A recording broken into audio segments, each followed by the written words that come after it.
Yep, there it goes. Death time has begun. It's late November. It's almost December. Why are you dying like this? The National Weather Service in Indianapolis has issued a severe thunderstorm warning for southern Shelby County, northern Bartholomew County, until 6:15 p.m. Eastern Standard Time. At 5:40 p.m. Eastern Standard Time, a severe thunderstorm was located near Columbus, moving northeast at 30 miles per hour.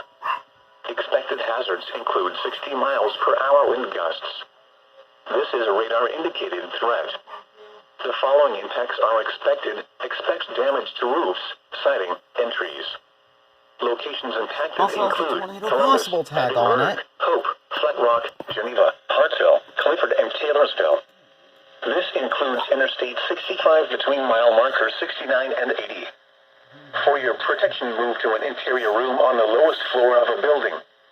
Repeating, a severe thunderstorm warning has been issued until 6:15 p.m. Eastern Standard Time for the following counties in Indiana: Bartholomew and Shelby.